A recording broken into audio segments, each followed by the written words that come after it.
What if 8 hours of sleep is a lie your body never agreed to? You've heard it your whole life. Get 8 hours of sleep.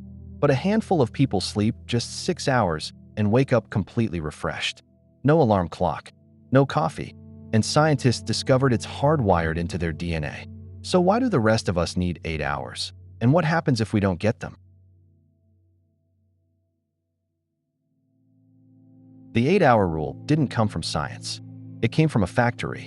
In 1817, Robert Owen campaigned for an 8-hour workday with the slogan, 8 hours work, 8 hours rest, 8 hours recreation. The sleep recommendation followed the math, not the biology.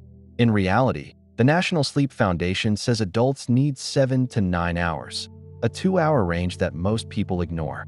And before electric light existed, people slept in 2 separate blocks, a first sleep starting at dusk and a second sleep after midnight, with a quiet hour of activity in between. The 8-hour block is a modern invention.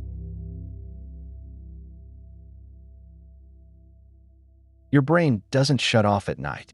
It runs 4 to 6 cycles of roughly 90 minutes each. In stage 3, deep sleep, your body releases 75% of its daily growth hormone.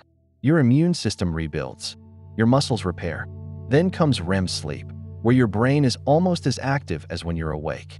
During REM, your hippocampus replays the day's memories and transfers them to long-term storage. Skip REM, and your emotional regulation drops. Studies at UC Berkeley showed that one night of lost REM increased amygdala reactivity by 60%, meaning you overreact to everything. In 2009, researchers at UC San Francisco found a woman who slept 6 hours and felt fully rested. She carried a mutation in the December 2nd gene. This gene controls how quickly your brain clears sleep pressure, the buildup of adenosine that makes you drowsy.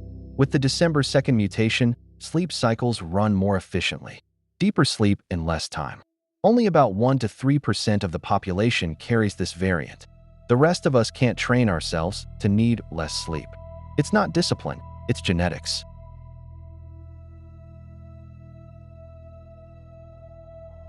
After 24 hours without sleep, your cognitive function drops to the level of someone with a blood alcohol level of 0.1%, legally drunk.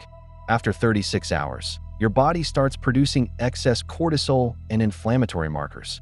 A 2018 study in the journal Sleep found that people averaging 6 hours per night for 2 weeks performed as poorly on cognitive tests as people who hadn't slept for 2 full days, and they didn't even realize it. The most dangerous part of sleep deprivation isn't the tiredness. It's that your brain loses the ability to recognize how impaired it actually is.